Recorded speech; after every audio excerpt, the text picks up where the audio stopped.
I have about 21 of them, I think. Hopefully we can get through all of them. It's going to be tough. maybe so. Just give me some hints. I appreciate everybody coming this morning. We're continuing our study this morning in Christians in the Workplace. Our lesson today is around pride and competition, and it actually brings us into our new themed area, which is kind of, we were in our original theme of biblical foundation, trying to go through 3 lessons that kind of helped us through this idea of our work and how we look at it. We're now going into this new theme of issues with the pursuit and achievements of success. And today we're going to be talking about this first lesson, pride and competition. Doug will, I think these dates might be wrong just from what I heard today, but Doug will be doing these next 2 lessons around materialism and misplaced priorities, because as we become more successful, we begin to just have access and opportunity to buy more things. And as we become, relying on those things, there can be possibly this idea of maybe misplaced priorities. But I put this up here because Doug's actually going to be teaching the next 4 lessons. Sorry, Doug. But I'll be gone. But hopefully, Doug, you're in good hands with Doug, and hopefully I'll be able to watch and listen to those as we continue on. But I did want to do a quick, yes. That's why the dates were wrong. I was thinking that we were going to have at least one singing Sunday. I don't know what date it was going to be, but it's going to be our singing service. So it's going to be Wednesday, and it sounds like we're going to do the Sunday anyway. So we will do Sunday. Okay, we will do Sunday. There's the. One, I guess, housekeeping. I think yes, Wednesday. What's the day? Sunday. Wednesday. If you want to say something, the ask is that maybe just raise your hand to kind of let one of these guys come and give you a mic. I know it's kind of weird to hear yourself talk in the mic, but it helps. I guess there's a lot of people watching, so they do want to hear your thoughts. But a quick review, we did this biblical foundations. We had God's point of view. We talked about a lesson around how God views our work, and there's this idea that He is expecting us to work. And in a sense, we're probably made to work, not to be idle and to contribute, and a lot of other things that we talked about. But our other lesson was around our viewpoint, working unto God and not unto men. There's this idea that we have, how are we acting towards people of authority as being Christians, and how are we applying ourselves in front of those people? Are we trying to make these people happy, our bosses happy? Are we trying to only have this eye service per se to people here on this earth, when we really should be doing it unto God as opposed to unto men?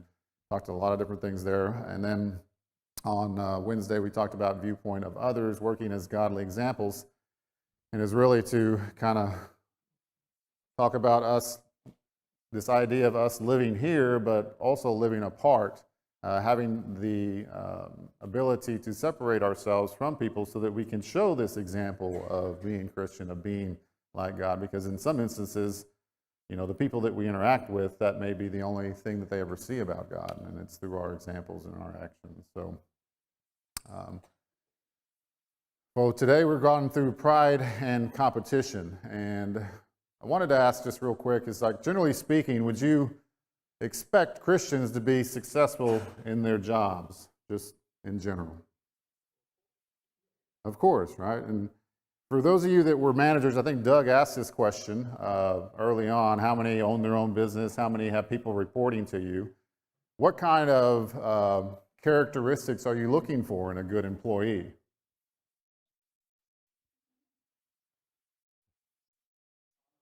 Honest, truth, on time, disciplined, diligent, yeah.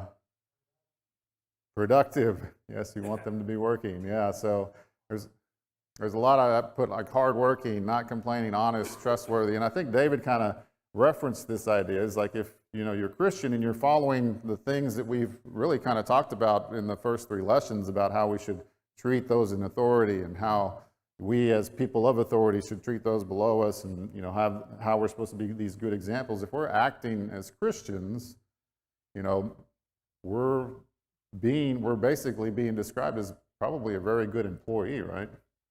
Now, that doesn't mean that we're always going to be successful at our jobs. I mean, I know that there's instances, but, in general, you would think that if you were a Christian, you'd be somewhat successful. Success, what was I going to say? So when we are successful at our jobs, what positive reactions do people feed us? What are we getting from people as we become successful or do good things at our jobs? What are people telling us? Thank you. Yeah. Anything else? Keep it up. What's that? Higher expectations. As you become better at your job, they expect more out of you, more responsibilities, right? If you're in the service industry and you're good at it, at that service, more people will start interacting, more wanting to, get your services, Brian. A lot of times they just load the work. A lot of times they just, Give the work. yes, they'll just give it to the one that is willing to do it. Load the work down. So yeah, I kind of wrote a bunch of different things here. They respect you, they praise you, they look up to you, maybe even admire your work that you're doing. Maybe they, in your own sense, maybe you start feeling this elevated status of everybody always saying good things about you and things like that. We have this thing at work, they call it Cheers for Peers, where you can send some sort of little note, and it's more of an electronic note to your peers and say, hey, you've done a great job, this is awesome, and it goes via email. It's in a little template, has little firecracker things or whatever. And, it's just Cheers for Peers, and it's just a way for people to be, to give you these reactions on, things that you've done. I think, Jordan said more responsibilities, and in a sense, you advance in your career. At least you're looked at for, taking on more responsibilities, which means maybe you are advancing in your career. I think I had one more. What can these experiences do to the view that we have of ourselves as we start getting all this praise and this elevated status, Ian? It's like that social networking effect. The more likes you get, the more you crave them. Yeah. So we start to do things, or we can start to do things just for the praise, as opposed to just doing the right things just because we should, because we're honoring God. Yeah. Any other thoughts, Brian? Well, it can feed your pride.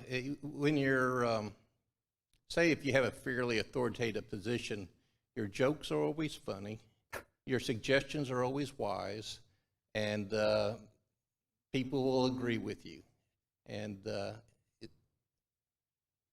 just got to be careful and know that that's pretty superficial. Yeah, very true. Any other thoughts on what these experiences can do, Mike? This side of a career, I would just tell people that are coming through their careers to be careful on, you're talking about the positive reactions, be careful on your advancements in career. Know what you're good at, know what you're not good at. Don't advance yourself to the point that you're going to fail, and also don't strive for advancement to the point that it's going to start affecting your family life or your spiritual life. You have to be realistic with yourself as to how far you want to advance and know what you're good at. Yeah. But don't let it interfere with those other two things just because you're wanting to advance and get more money and get more prestige. Yeah. There's never enough money, it sometimes seems like. Any other thoughts? Good advice, Mike. Good advice. Brian has a secondary one. Well, I think we touched upon this. We touched upon this last week, but I think as a Christian, you should excel at your job. I mean, I think you bring discredit upon you as a person, and on Christianity when you are what's the term I want to use? Are less than what people would want you to be. But on the other hand, it takes a lot of work and time to excel, to develop your skills, to develop your education, to do your job well. And getting back to what Mike is saying, it's a balancing act. Because if you give in to one side, the job will consume you. Yeah. It just will. So it's a balancing act, and for the younger ones here, just be forewarned. Forewarned is forearmed. Be prepared. Be prepared, for sure. So we mentioned pride. Is pride a sin? No. So what's the definition of pride? Are we talking about, hey, I'm proud of my daughters, I'm proud that my dad was in the military, stands up for the national anthem? You talking about that type of pride? What type of pride are we talking about? Arrogance, proud of ourselves.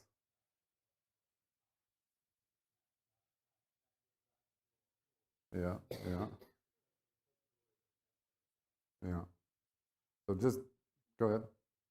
Well, maybe you give us the definition. I think perhaps there's a difference between pride and arrogance and hubris, where we elevate ourselves thinking we're better than others, as opposed to appreciating our nation, our military, and the things that we've accomplished. Yeah.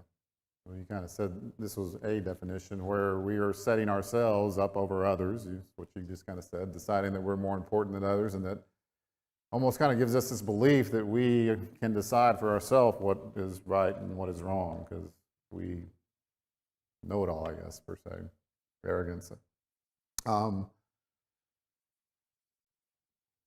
long does it take to read in the Bible before we see an example of someone having to decide between obedience and pride? A couple of pages. Just a few minutes? What's the story? Adam and Eve? What happened with Adam and Eve? They know more than God. Yeah. Do what they want to do instead of what God wants. Yeah, the serpent said to the woman, "You will not surely die, for God knows that in the day that you eat of it, your eyes will be opened, and you will be like God, knowing good and evil." And so this isn't actually what they've done, the sin part of it. They were what? They were wanting to be like God, as opposed to, what was it that God was asking them to do? Not eat of the tree. And it was really this idea of just, he was wanting them to be obedient to what he was asking, right? And so here comes the serpent. He was, saying, well, you can be like that. You deserve more. Be like God, elevate themselves. And so they stepped aside the obedience to God for what they thought was better for themselves. Ian? Yeah, I just thinking about this experience, they're just I've heard pride be referred to as ego before, and ego be referred to as edging God out, and we do that a lot, especially when our eyes are opened to the gratification of someone or something other than God. We should be not striving to get gratification from anything else other than our God. And when we do seek gratification from other things, we're edging God out. Our ego, our pride takes over, and it's very easy to just continually do that. Yeah, for sure. Any other thoughts before we move on? Okay. Terry has something. Other examples of pride was, and we read in Daniel about Nebuchadnezzar. Here's a classic example of Babylon, look at what I built. And of course he was called down. And that's one of the most classic examples of pride before a fall. Yeah. And of course he was risen again after he acknowledged that God rules and does whatever he will. That's right. Yep. So pride of self, in relation to God, we've kind of mentioned this. Pride is the setting up of ourselves over God's will, putting our own wills and desires above Him. And that was the case here with Adam and Eve, where they were wanting to be like God as opposed to wanting to be obedient to God. And I think as just humans, we're prone to sin, and so it takes little encouragement from us to really act out in self-interest or misguided emotions or envy and things like that. It's really easy for us to fall into that trap. And so something that we should really be cognizant of and aware of. A couple of verses here on how God views pride. Proverbs verse 16 and 17. It says, "These 6 things the Lord hates," yes, 7, "are an abomination to Him: a proud look, a lying tongue, hands that shed innocent blood." And here we have this pride being referenced here within 6 of the 7, or 7, one of the 7 that are abomination to Him. And it kind of just struck me. It's like, before I kind of studied this or started thinking about this, I never really thought about pride being so prevalent amongst really all of our sins that we do, or really the base or the foundation of why we do some of the things that we do, because we're changing our look, we're elevating ourselves, our desire to be obedient to God, and kind of putting our own desires and things ahead of that. And so, second one, 1 John chapter 2, 15 through 16. "Do not love the world or the things in the world. If anyone loves the world, the love of the Father is not in him. For all that is in the world, the lust of the flesh, the lust of the eyes, and the pride of life, is not of the Father, but is of the world." And here we see these 3 things that are almost kind of intertwined, I think, in what creates this pride within us, or this prideful character within us. We begin to lust of things physically here on this earth, and we see those things and we say, man, we deserve those things. I've worked hard for those things, and it's like I want those things. And so we begin to have this prideful character in our lives that kind of just leads us to doing other things that just aren't in the way that God wants us to act. Any thoughts on any of these verses? Does that strike a chord with anybody? Shannon? I was just going to say that list that you put in Proverbs, that proud look, that pride, leads to a lot of the subsequent sins in the list: the lying, the shedding of innocent blood, plotting evil, and all of that. And I think of the Pharisees and how proud they were about their jobs and how they took their jobs way too seriously. And we all know what happened with that. So. Yeah. Jordan? Just quickly, I just think about the seriousness behind the comment you mentioned. You think about the temptation of Jesus, and specifically the devil used this to tempt Jesus, even. So, again, your common route, affecting all of us in a very specific way. I think that's pretty self-evident. Yeah, for sure. Anything else? Let's see. So, what's on the opposite side of pride? Humility.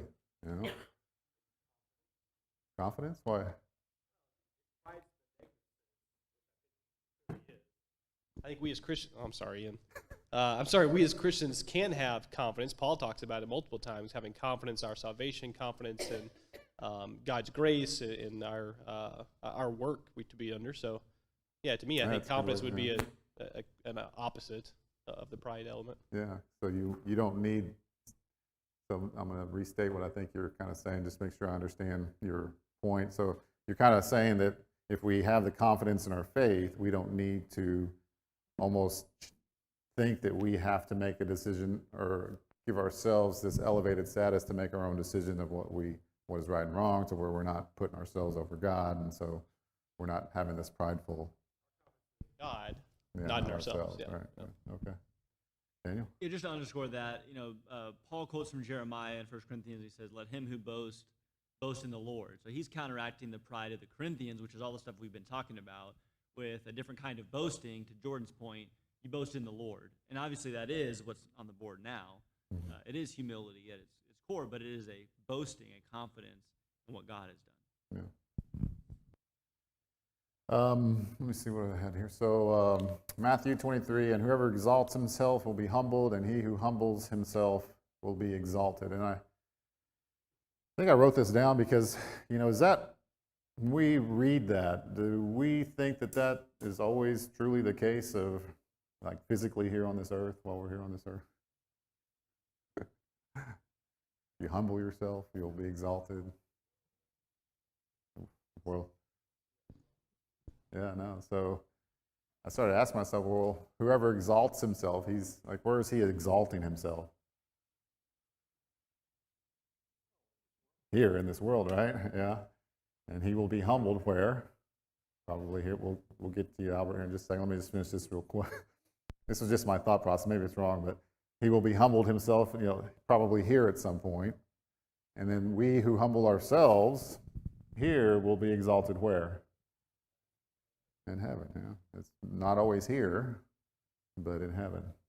Albert.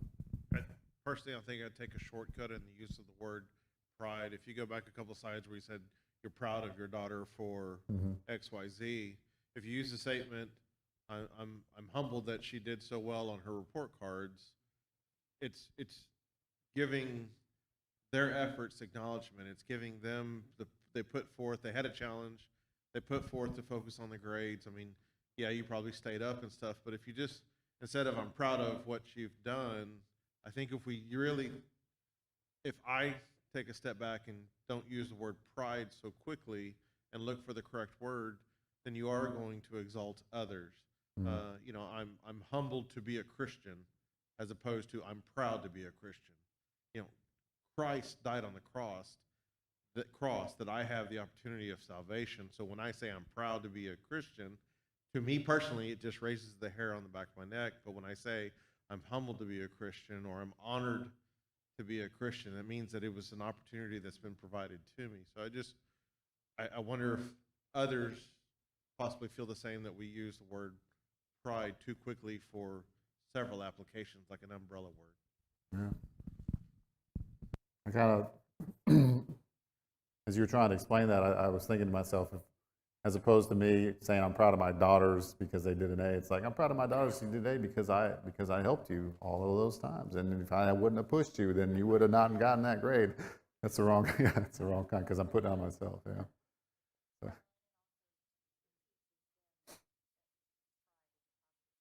Yeah. Right. Did you want to say something? Yeah, just real quick, I was just thinking that applying this back to work, I think if you do take the humble route, as you should as a Christian, most times you're not going to be exalted or lifted up in the face of the world or the people that you interact with. But depending upon the environment, I feel like there's always someone, at least one, maybe not always, but for me, there's always been one person that recognizes that humility and is an advocate for me behind the scenes. So I'm not being humble so that I will be exalted in the world, but I would be remiss if I didn't say that there are some benefits that if you really seek to find them, you can. Yeah, for sure. Here's Terry, he's got a comment. I'm going to just read this real quick. This is just another example of humility. Isaiah says, the lofty looks of man shall be humbled, the haughtiness of men shall be bowed down, and the Lord alone shall be exalted in that day. Terry? The classic examples of what Jesus said about, like when you're invited to a feast, sit in the lowest place instead of the highest place, where they would bring you down, sit down here, versus if you go to the lowest place and then the master of the feast would come up and say, friend, come up higher. And it's just the whole idea that whosoever humbles himself shall be exalted. Mm-hmm. Yeah, for sure. It kind of goes along. I was going to have the young adults in this class. I was given this idea to kind of single out certain groups of people within the class to answer questions. But it's going. I think Terry probably really already answered it. But Who gave the perfect example of humility? Young adults?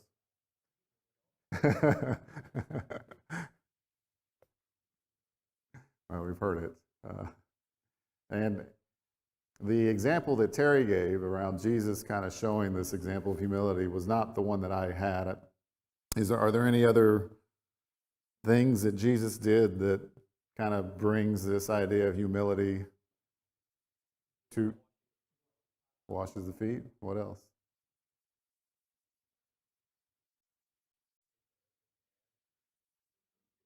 Yep. But made himself of no reputation, taking the form of a bondservant. You know, he was a God. He was with God, came down to here, coming in the likeness of men, and being found in the presence as a man, he humbled himself and became obedient to the point of death, even the death on the cross. And being humble, part of being humble is becoming this obedient piece of that. I thought it was kind of interesting. And so, yeah, Jesus shows us the prime example of, you know, he was very elevated, he was very exalted, but humbled himself to come down here with us and to give us this great example of how we should be humble. Yeah.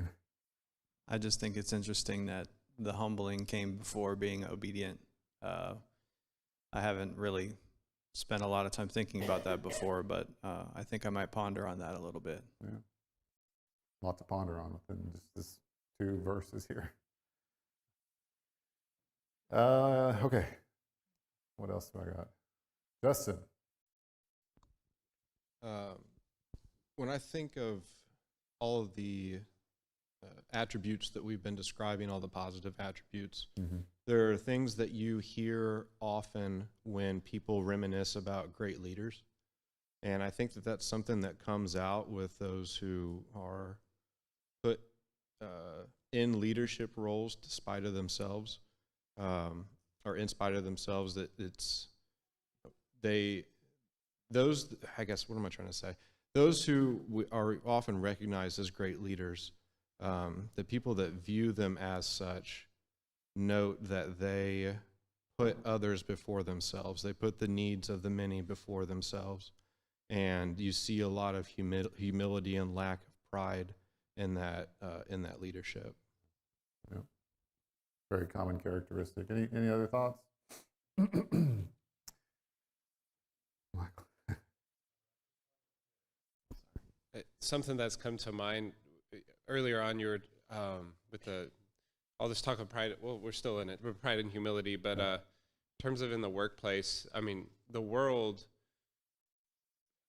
the values, typically the thing that I feel like the conflict that many people will end up being faced with is, like, you'll see people like move themselves ahead, like, you know, though to advance their careers. Like, you'll see that happen, and it seems to be the way of the world, you know, to do that, to like, well, I'm gonna have to take this for myself if I want to elevate, you know, to move forward in my career. You're gonna feel that tension, and there's, I feel like that's an important thing to think about or to be aware of, you know, is to know that you're going to be tempted, most people will be, to do what you've seen other people do to reach, quote, success, you know, in their career.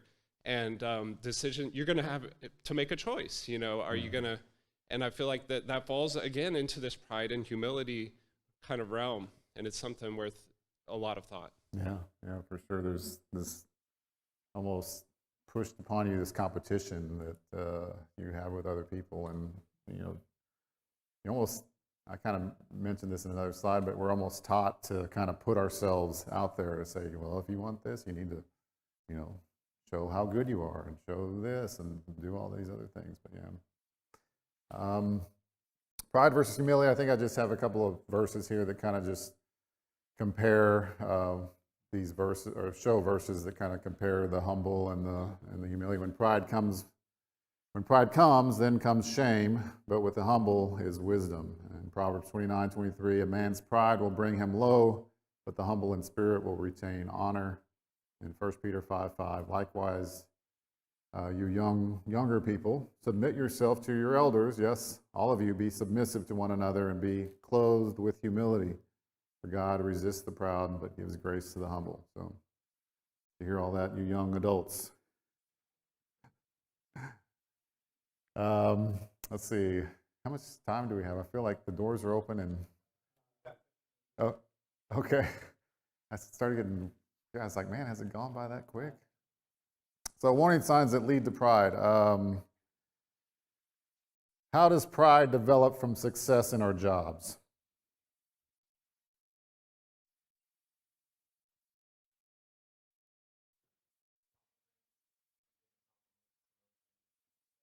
Compliments, promotions.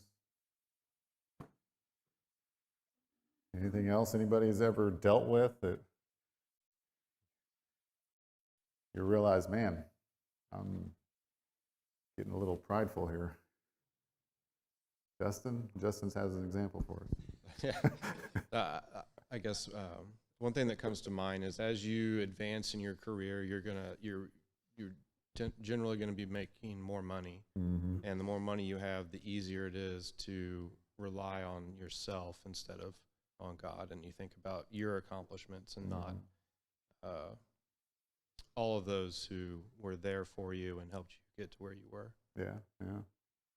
One thing that I experienced when I used to be a lowly just analyst, and now I'm a manager, regional manager. It's like just the title change. Doesn't that make you feel elevated? Doesn't that make you feel like you're special? All right. Make you feel like you're above other people, which I guess in an org chart I am, but yeah, title change on your business card. Yeah, Ian. It's so hard to fight that inclination to want to think that you're better than other people because you've worked so hard to get to that position. And you see other people, there might be other people who have been at the company just as long as you and they don't have that title. So it's easy to, I think, go that route. But the mark of a true leader is that title means nothing. The responsibility is greater, but you're not greater than anybody else or the sum of all the other people on your team that you manage. Michael? Yeah. A Bible verse that kind of goes with what Justin was talking about is that Deuteronomy 6. You know, when the Lord brings you out of the land that he swore to you and your fathers and gives you houses and you build cities and everything's good and well. You've got your vineyards, your olive trees. Take care lest you forget the Lord who brought you out of the land of Egypt, out of the house of slavery. It's kind of a similar, you know, when you prosper, when things are going well. Yeah. You know, Easy to forget. yeah, that same warning, you know, that verse has resonated with me multiple times throughout my life. Yeah, yeah.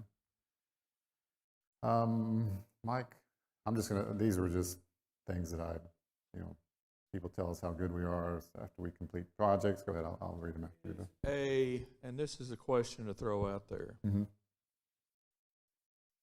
Is it prideful for a woman to want to succeed in a career? I'm not a woman, so I'm not going to answer. I'd say, as a woman who's heard this like her whole life, I always had the problem, like what Daniel was saying this morning, of the other side of it, to where you're like, I can't be good at my job, like good and build a career. That's wrong. But again, I think I was wrong for holding it back for so long. Like, I don't think Esther was told to be quiet and submissive and not stand up and do what she needed to do. Deborah wasn't.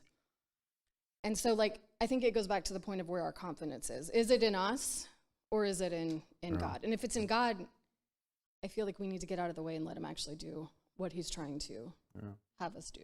So yeah, there's got to be an aspect of ambition in how we go about doing things and not getting us to that prideful level, Brian. I think we can look to Proverbs 31, the beautiful wife and mother. When you read the text, you see that this lady, or the perfect wife, as I would describe it, sells land, makes things and sells them to others. So she's in more of an ancient context. She's working outside of the home, But if you'll notice, her reason for doing so is to provide for her family and to take care of their needs. And her first priority always, as you read that Proverbs, is for her husband and her children. So if you're in a situation, I think the answer to the question applies to man equally as a woman. Is it sinful to want to excel in the workplace? If you're going to be in the workplace, we've already established that the Christian should excel, should do the job well and be respected. Otherwise, you bring disrespect and disrepute upon the name of the Lord. But what are your priorities and why are you doing it? Yeah. Rick. Yeah. One other thing that comes to mind, so we think of pride and how we think of ourselves relative to others, and that is very valid, and we need to be cognizant of that. The other one that I've watched, certainly through my career, where I've had to be careful, but also in others, where you're prideful to the point that you say, I can do both things. I can do the job and the promotion that's being asked of me and be a Christian. And you're thinking more of yourself in terms of your ability to be a Christian in those cases. So when the job promotion comes up and you've got to move to Timbuktu, where the closest faithful congregation is 2.5 hours away, I say, yeah, I can do that. We don't mind making that sacrifice. And you make that kind of choice and you're overthinking your ability to be a Christian and to lead your family, you've made a pretty bad choice. Or you hear the dreaded phrase, yes, you'll be expected to entertain clients in this role. Watch out, because you're going to be put in some very compromising situations, both as a Christian and probably as a worker as well. But anyway, the point is that we can also overthink our ability to be a Christian. I view that as another form of pride, not just how we view others relative to us, but how we view our own capability to really serve God and try and do two things at once that we probably shouldn't be doing. Yeah, that's true.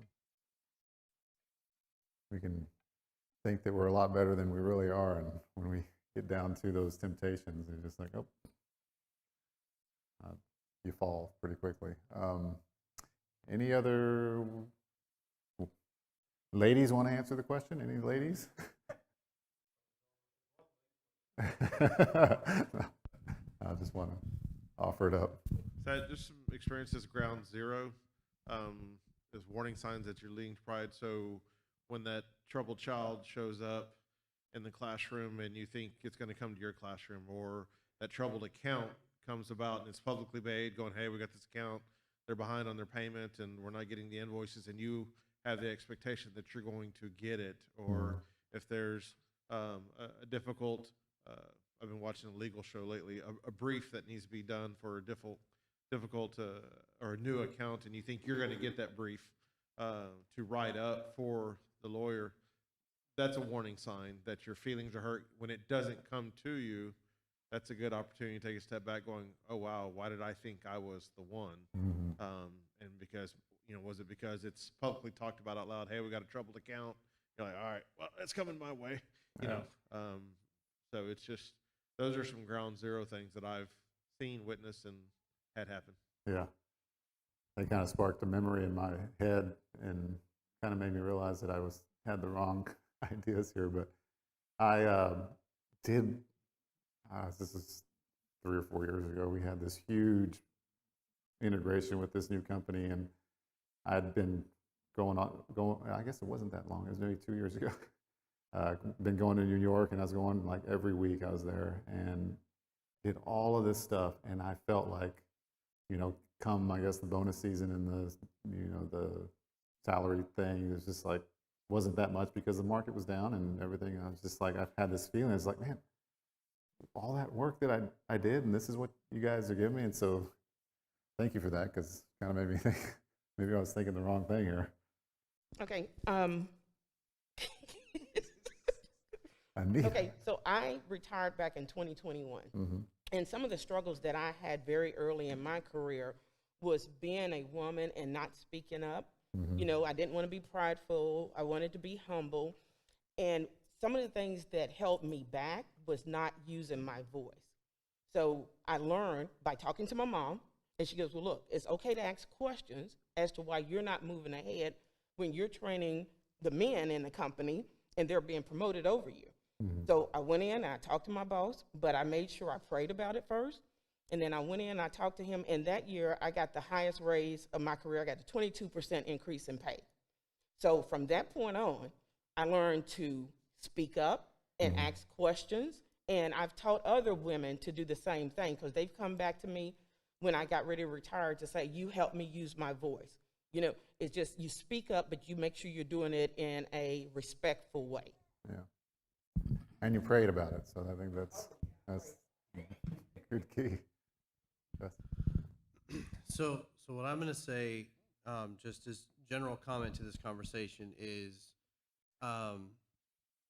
and kind of answering that question, I think where this question comes from is, it's not wrong to have goals. Yeah. It's not wrong to have big goals. Thinking about Michael's comment from Deuteronomy, the people were told, you're going to go conquer Canaan. That's a big goal. You have to wipe out all of these other nations that are in this territory. But the goal was motivated by, this is what God wants me to do. And the pride comes in, as, again, Michael read from that verse, the pride comes in when we forget what God's influence is and what God's role is in helping us to attain what we attain along the way. And so it's not about the fact that we can't have goals. We can't want to, make steps forward in our careers and in our work choices. Yeah. But we still have to, and that's why we come here every week. That's why we should be in Scripture all the time, so that we have the constant reminder about the fact that God is the one that grants us the successes that we have. Mm-hmm. I am not going to feel bad about being proud of my son for coming home and having good marks on his behavior, his attendance, and his behavior at school. I am proud of him for doing that, because that shows that he is taking to heart the things that we're trying to teach him as a Christian little boy growing up in a classroom full of other little boys and girls. So we give the credit to God, and we help him understand that that's how God wants us to act. And that, to me, that is what keeps the pride in check.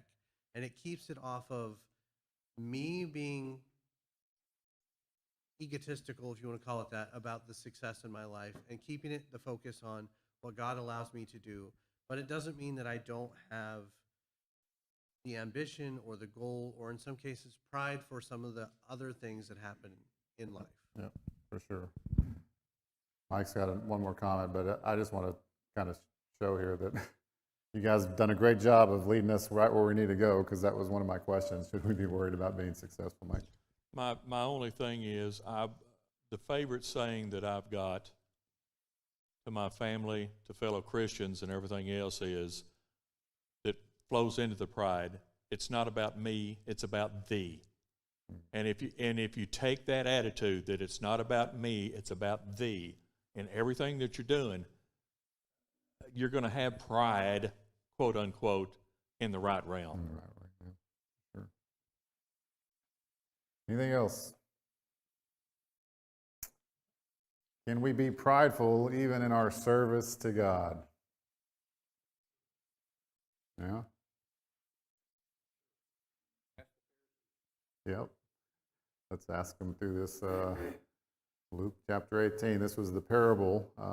You may not be able to read this, but it was the parable of the Pharisees versus the tax collector, if you're familiar with it. I'll just start here. Verse 10, 2 men went up to the temple to pray, one a Pharisee, the other a tax collector. The Pharisee stood and prayed thus with himself, God, I thank you that I'm not like the men extortioners, unjust, adulterers, or even this tax collector. I fast twice a week. I give tithes of all that I possess. I'm a tax collector standing afar off, would not so much as raise his eyes to heaven, but beat his breast, saying, God, be merciful to me, a sinner. And I tell you, this man went down to his house justified rather than the other. For everyone who exalts himself will be humbled, and he who humbles himself will be exalted. And I thought it was, this is the thing, but I thought it was kind of interesting that Daniel kind of preached on this. But are there instances where we think that, man, I've done so much for this church, why isn't anybody noticing? Are we in danger of being prideful within our service to God? So, all right. God's noticing, right? So, thank you for listening. That's the bell.